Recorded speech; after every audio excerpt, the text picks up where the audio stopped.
প্রিয় মাছ চাষি ভাইয়া বন্ধুগণ, আসসালামু আলাইকুম। আশা করি আপনারা সবাই অনেক ভালো আছেন।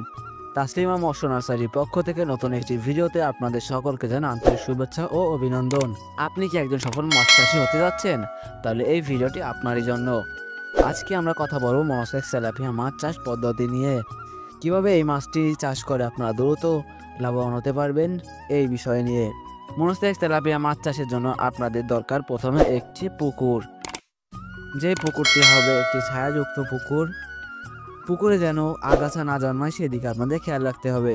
পুকুরে পানি শুকিয়ে তাতে কিছু জৈব সার প্রদান করতে হবে। তারপর আসে পোনা প্রস্তুত। আমাদের স্ক্রিনে নাম্বার দেওয়া আছে, এই নাম্বারে যোগাযোগ করে আপনারা নিরাপদ পোনা পেতে পারবেন।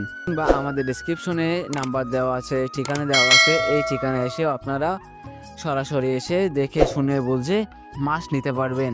এরপরের ধাপটি হলো খাদ্য। সাধারণত আপনারা প্রতিটি মাছের দেহের 3/2 ভাগ খাবার প্রদান করতে হবে। 3/2 ভাগ খাবার প্রদান করলে আপনারা এই মাছটিকে মাত্র 5 মাসেই জাতকরণ করতে পারবেন।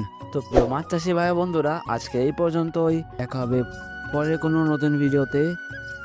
আপনারা আমাদের চ্যানেলটিকে সাবস্ক্রাইব করে আমাদের পাশেই থাকুন। ধন্যবাদ।